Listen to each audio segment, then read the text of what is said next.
최근 물가가 크게 오르면서 아이들 교육비도 같이 뛰고 있습니다. 하지만 학원비가 올라도 사교육에 의존하는 학부모 비율은 더 늘었는데요. 공교육 현장과 학부모 간 괴리가 상당한 모습입니다. 김현아 기자가 보도합니다. 서울의 학원 교습비 조정 기준은 지난해에만 평균 3.5% 올랐습니다. 2013년부터 줄곧 동결됐었지만 코로나19 이후 치솟는 물가 압력을 버티지 못한 겁니다.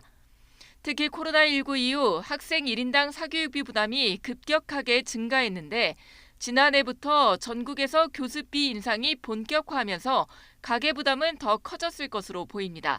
펼쳐보면은 너무 많이 어려워요. 그래서 엄마 아빠가 도와줄 수 없는 부분이 너무나 많기 때문에 올랐다고 해도 얼마를 달라고 하는 대로 다 줄 수밖에 없는 상황이에요, 사실 진짜.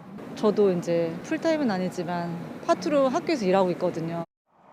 학원비가 올라도 사교육 의존 현상은 더 심해졌습니다. 사교육이 부담은 돼도 효과가 좋다는 부모가 1년 새 13.8%에서 21.1%로 껑충 뛴 겁니다. 특히 2021년엔 사교육 효과가 중간 정도란 학부모가 가장 많았는데 1년 사이 사교육에 대한 신뢰도가 크게 높아졌습니다. 아이의 공부 태도가 나빠서도 아닙니다. 자녀 스스로 공부할 수 있어도 사교육이 필요하다는 부모가 40%가 넘었습니다. 학교 들어가 보면은 그런 차이가 또 있고 하니까 학교에서 좀 더 이렇게 해줬으면 하는 것도 있거든요. 왜냐면 요즘은 이제는 학교에서는 별로 그렇게 공부 가르치는 게 별로 없다고 그래서 거의 다 그래서 학원으로 가는 거잖아요.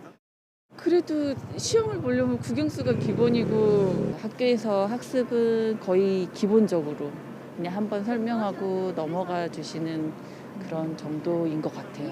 학원 가서 배워라.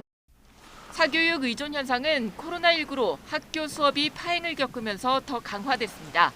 하지만 근본적으로는 공교육이 수년째 교과 수업 비중을 줄이고 토론과 창의 중심으로 전환하고 있는 반면 주요 대학 입시에서는 여전히 수능과 학생부 교과의 비중이 커서 성적을 챙기지 않을 수 없기 때문에 학생들이 사교육 시장에 내몰리고 있다는 지적이 나옵니다. YTN 김연아입니다.